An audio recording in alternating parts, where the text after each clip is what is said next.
Good afternoon. I'm joined today by Commander Slappy of the 11th Precinct of the Detroit Police Department, Chef Q from the restaurant Cooking with Q, and Jamar Peterson, a medic from the Detroit Fire Department, as well as Denise Fair, our health director. And it's a sad day for Denise Fair and me. This is the worst part of these presentations, is we have lost another city employee, Antoinette Bell, who was an immunization advocate for the Detroit Health Department, has died of COVID-19.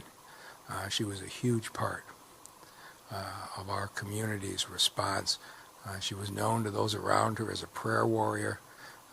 When parents would bring their children into the immunization clinic, she always greeted them with a huge smile and put those children at ease. Given how much the health department has done to really change the trajectory of COVID-19, it's all the more difficult when they lose one of their own. And in this case, Antoinette came from a family of public service. Her mother, Catherine Brown, is on our lead intervention team at the health department. It's a family that has been committed to the health of this community for many, many years, and everybody in the city feels the loss of Antoinette from our department. And it's even harder because as you look at what's happening in these numbers, we are continuing to succeed at beating the coronavirus, but it reminds us that every single loss affects us very deeply.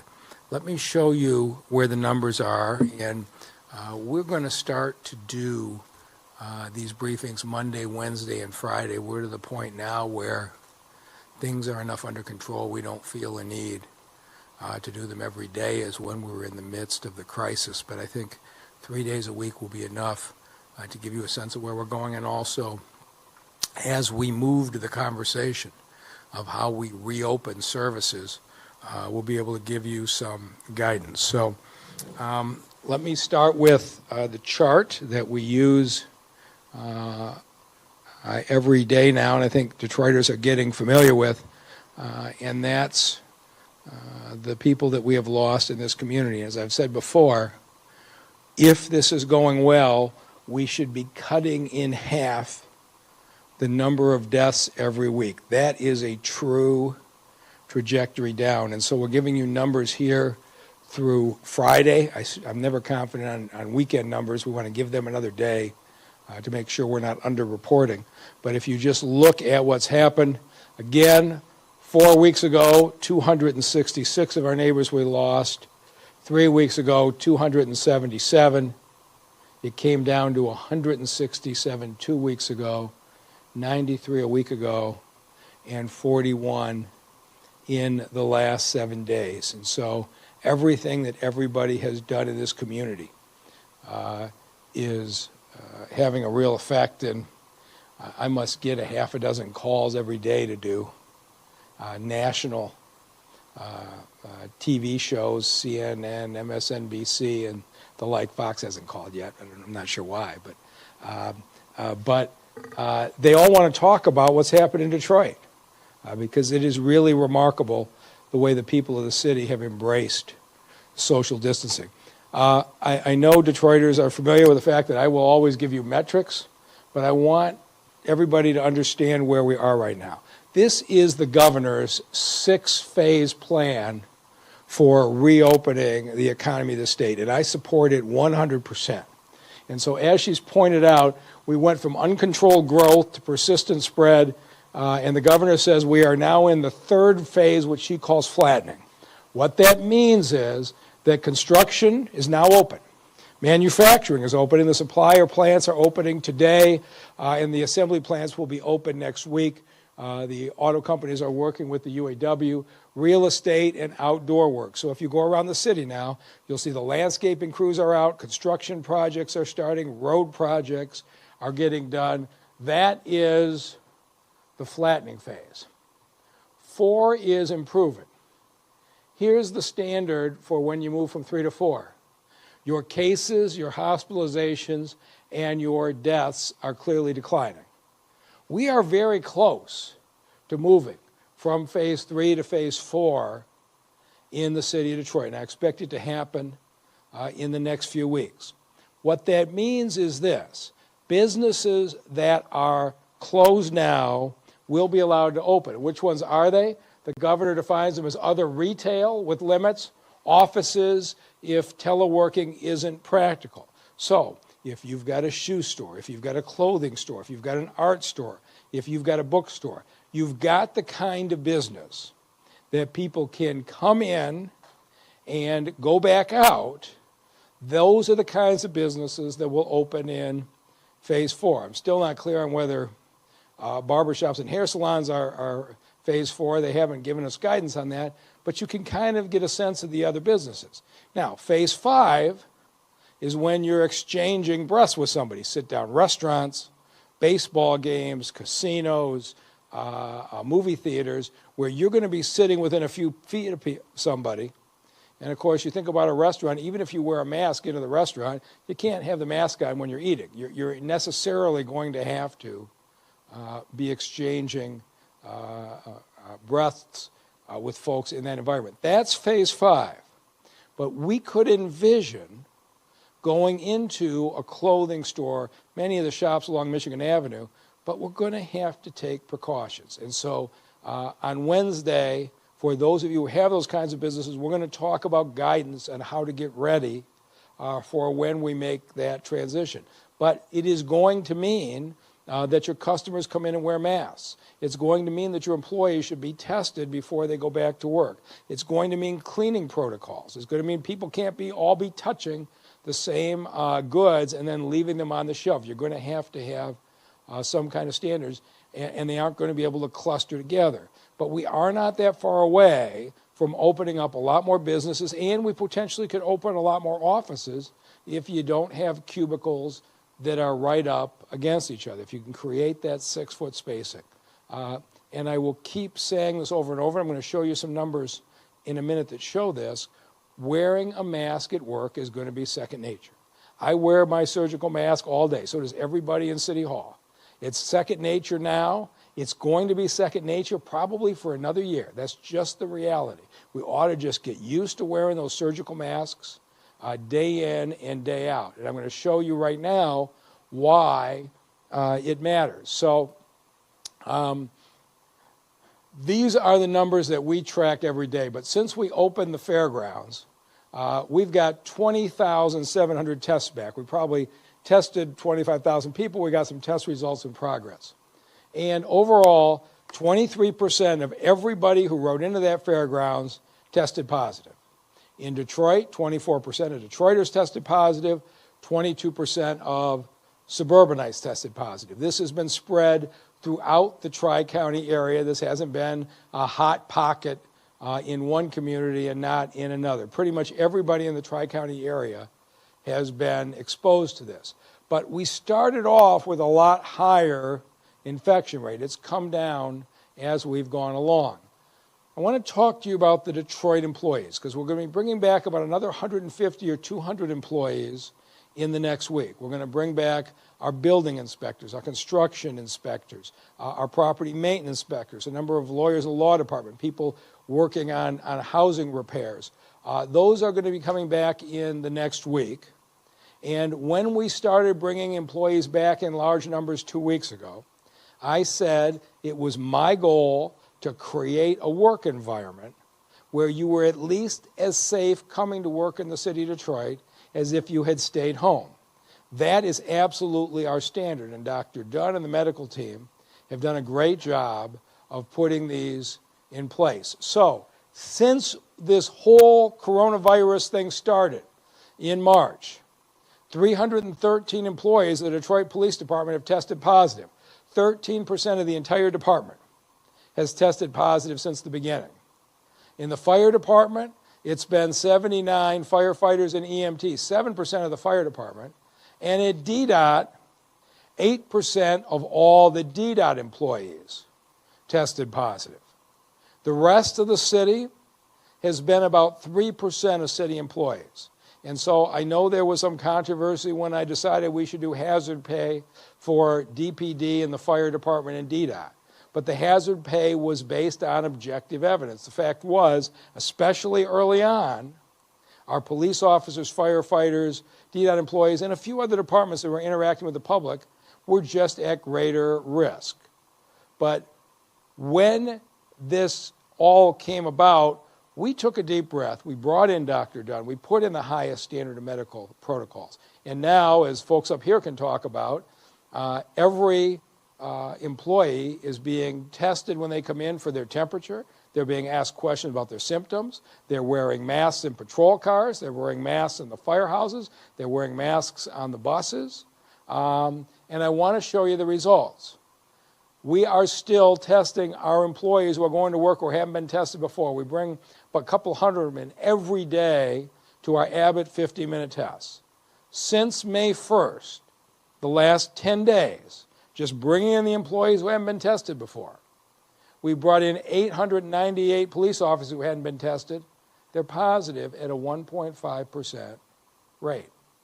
We brought in 229 firefighters. They're positive at a 2% rate.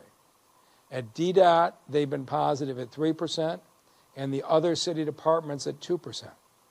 Look at the difference. These medical protocols work. And here's the thing. Masks work.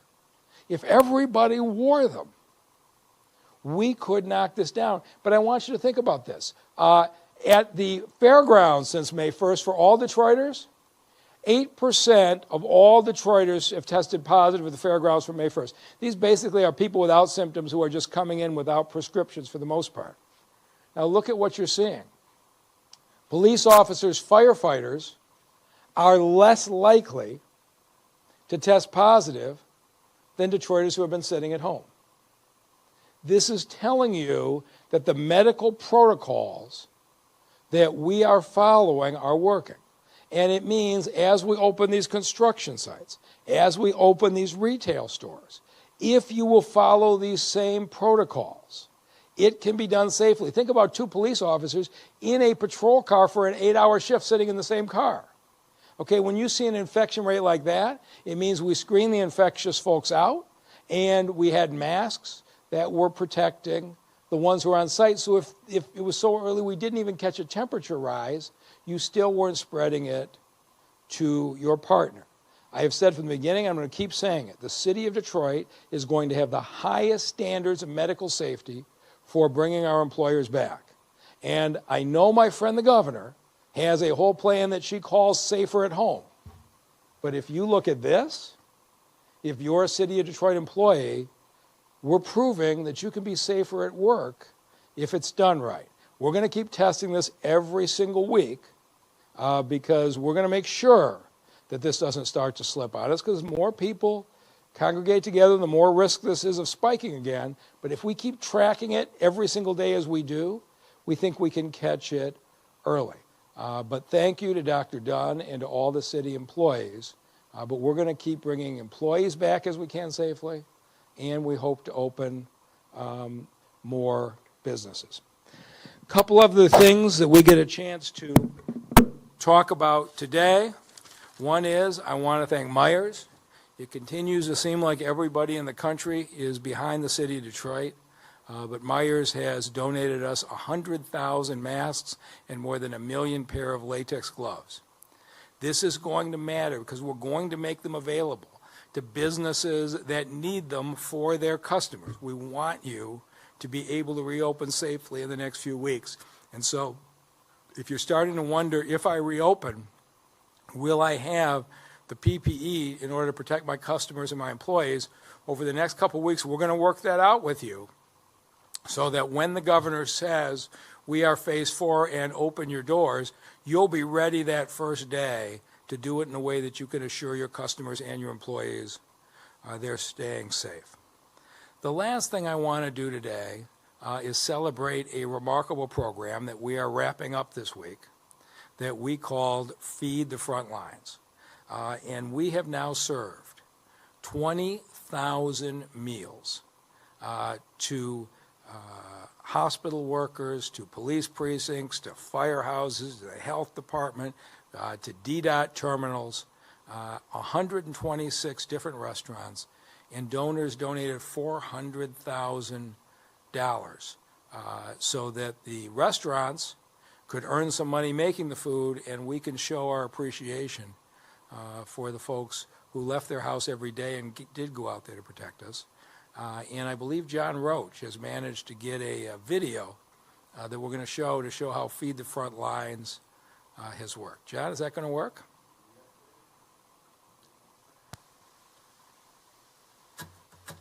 Here we go.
So everybody from Big Sean to Justin Verlander across this community.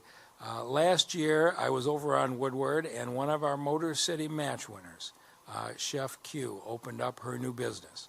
And she never imagined that she would have to adapt it to a pandemic, but she's been one of the entrepreneurs in this city that has figured out how to help feed this community even in the middle of this crisis. And with that, I'd like to turn it over to Chef Q. Thank you. This has been like it's been an honorable situation. You never think as a business owner that when you open up a business, you're going to have to like shut down or a pandemic is going to happen. And the one thing that I did know was that our job was to provide healthy food to the community, and I didn't want to stop doing that. I wanted to make sure that we got healthy food to the community by any means necessary. And even through the pandemic, that was the first thought. How do we get healthy foods to our community members so that we can all eat to live? Because ultimately, that's what we want to do.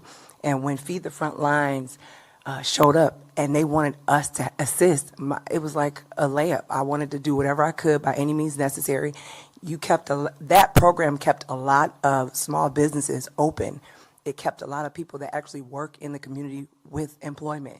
And that's one of my biggest things. I wanted to make sure my team members could continue to eat and to make sure that the people that we come in contact would be able to eat and eat safely. So over $400,000 was donated by people just like you and me to make sure that the first responders didn't have to worry about a meal, because that's something that the doctors, the nurses, the restaurateurs, the police department, they worked all the hours. They worked day and night diligently to make sure that we were safe, or to make sure that those who were sick were protected. And those donations fed over, 20,000 people. That's a huge deal. So I was just very appreciative. I was appreciative to be able to work with Feed the Front Lines and make sure that I kept everybody healthy. So. All right. Well, thank you. And I know your food was enjoyed in particular by Commander Slappy, who runs the 11th Precinct. Commander? Yes, sir. Good afternoon, Mr. Mayor. On behalf of Chief Craig and the Detroit Police Department, we just want to say thank you so very much for the Feed the Frontline initiative. The foods we receive were always individually packaged for us. We always had between 2 to 3 entree choices, and oh my God, the food was absolutely delicious. And it was, to us, you could definitely tell that there was a whole lot of patience and a handful of love that definitely went into preparing these meals for the officers, and we truly appreciate it. You know, for the Detroit Police Department, our motto is, we're a motto of sustained policing excellence that always put the people in our neighborhoods first, and this definitely holds true during this pandemic. And it is definitely a great morale booster for the officers to come to work and knowing that there is a great, delicious lunch waiting for them. It's definitely heartfelt, and there aren't enough words to express our gratitude. And somebody who told me he's very much enjoyed the meals is a representative of Detroit EMS, Jamar Peterson. Jamar? On behalf of the Detroit Fire Department, we want to thank everyone that was involved with the food that was donated to the fire department. It was greatly appreciated, definitely boosted morale. We work in 12 hours, and these calls come hour after hour, minute by minute, and at times it's very, tough to get food and to have food prepared. We talking about quality food here, and having our lieutenants deliver them to us was greatly appreciated. It definitely made us feel appreciated, very appreciated. And we here at the fire department, we really appreciate it. Can't really find the words to express to you exactly how we feel. And we just want to thank everyone for doing that for us. Special thank you to Carrie Jones, who likes to stay behind the scenes and not get credit, but she was the brains behind this operation and made it smoothly. So thank you to Carrie. And with that, we'll turn it over to our health director, Denise Fair.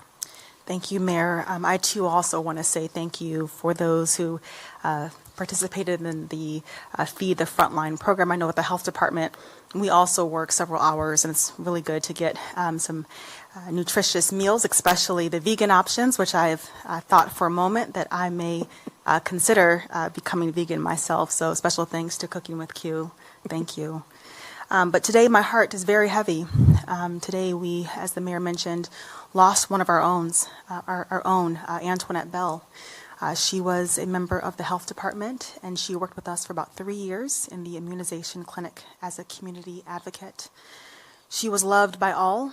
She really enjoyed her community and the work in the health department. She was inspired. She recently returned to school to become a social worker. One of her coworkers shared that she was gracious and she was a friend to everyone. So we extend our condolences to her family, especially Antoinette's mother, Nurse Brown. She was also a member of the health department in the lead prevention team. And this is, again, truly a great loss for the health department. So the number of new cases in our city is currently on the decline, but COVID-19 remains real. It's still a present danger in our community, so we must stay the course so that we can continue to slow the rate of this virus in Detroit. To date, we have confirmed 9,881 confirmed cases and 1,197 deaths. We are all grieving these terrible losses. The health department remains committed to mitigating the spread and also towards protecting the health and well-being of our citizens. Now, I'm pleased to share that we have completed our testing in the long-term care facilities this past Saturday, 1 week ahead of schedule. Testing was administered in 36 long-term care facilities.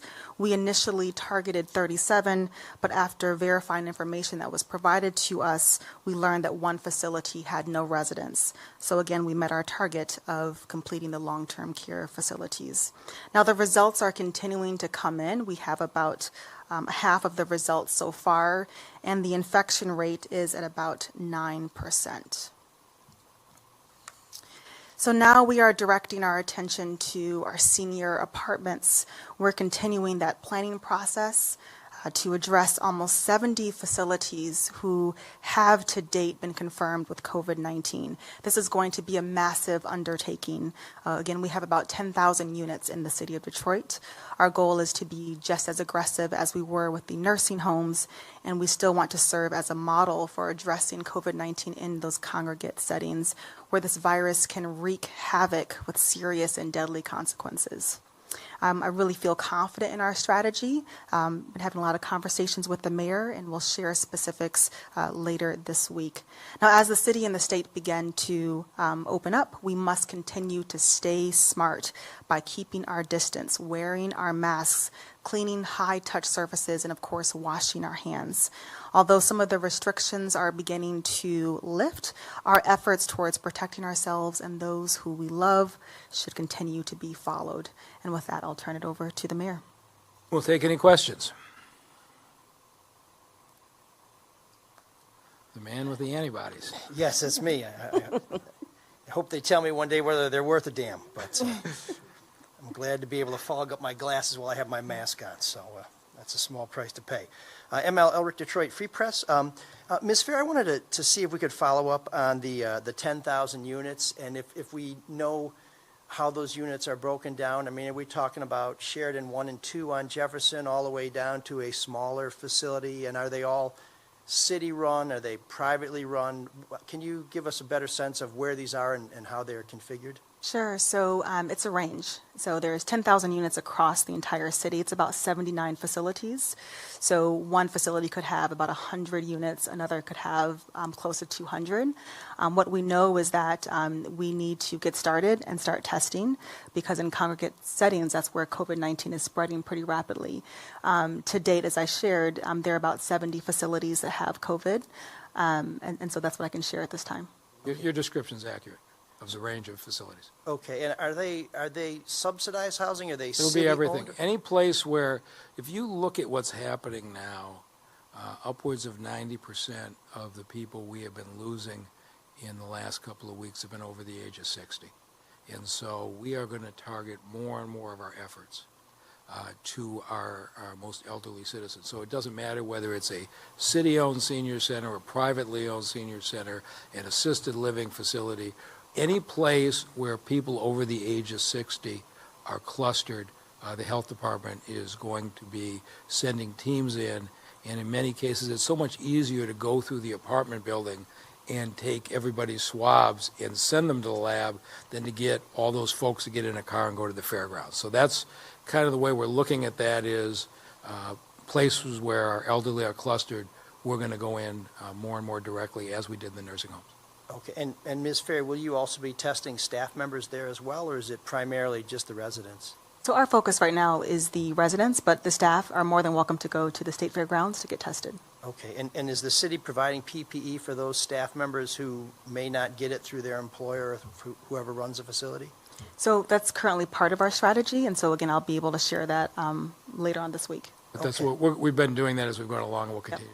Okay, and in terms of knowing about the presence of these facilities, are they licensed or regulated by the state or the city? I mean, is there a registry, or how do you know who fits the description of who you want to go and test and see how they're doing? So apartments in this city all have to have a certificate of compliance, and they're registered with BC. We know who they are, and some specifically target people of particular ages. You have to be a certain age to be able to be there. We've got good lists on that. Okay.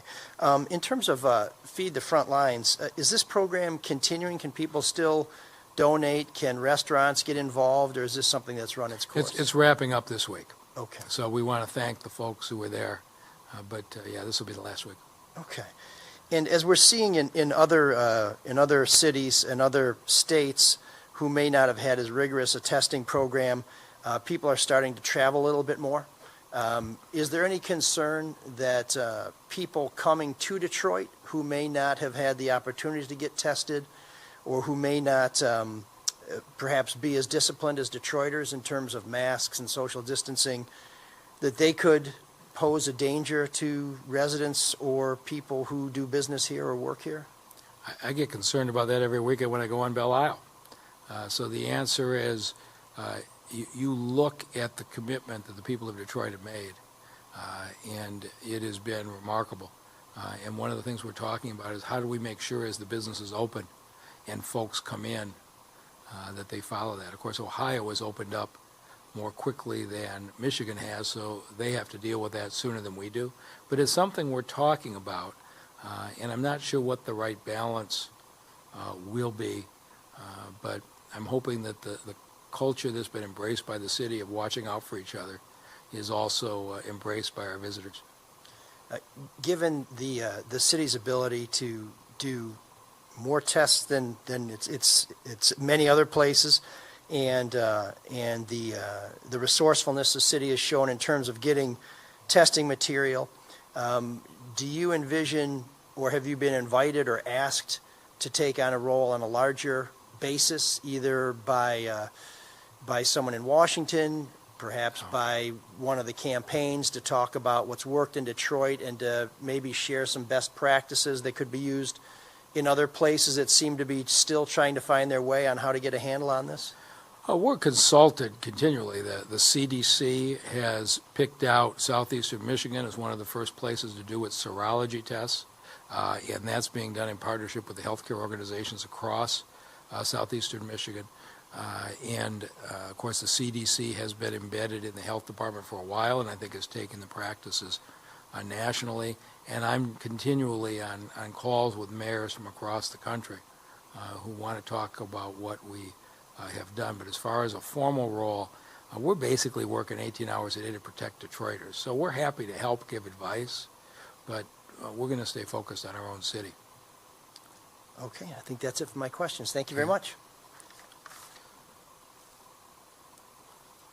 Mayor, just a couple of questions from Kim Craig at Channel 7, both related to DDOT. One was, as the progress continues to happen and different services tend to get activated, more businesses opening up, she wanted to know how long we expect to go with the free fares on the DDOT buses. So Michael Oglesby started a week ago. He's an outstanding transit administrator, and I'm going to be looking for recommendations from him. And we're looking at a lot of things. We're talking to the drivers about whether we build some type of plastic shield in the front or whether the drivers think that's too restrictive. There's differing opinions, but we're talking that through with them. But I don't see opening the fare boxes anytime in the near future. But I'm gonna wait for Director Oglesby's recommendations. Okay, and I think you answered the second question, which was an update on whether or not DDOT's going to install any partitions. Yeah, and so I've talked to a lot of drivers, and the drivers have significant disagreement among themselves. And so I'm glad we have somebody with a national perspective on this, and we will provide the drivers a range of options. And Glenn Tolbert, the union president, is outstanding. I'm confident we'll get to the right decision. I'm open to doing it however the drivers think would best protect them. Okay, his last question. Okay, all right, thank you very much. 怎么又晚了？这诊所太远了，这里多开几间就好了。政府里需要有我们的人，需求才会被听到。哎，你这……哎，你们两个都对，可光说有什么用呢？填好2020年的人口普查，就可以协助公共资金的分配，比如地方医疗、更多的政府席位。想要给自己发声啊，赶紧上网填，打电话也行。请上2020census.gov 完成普查。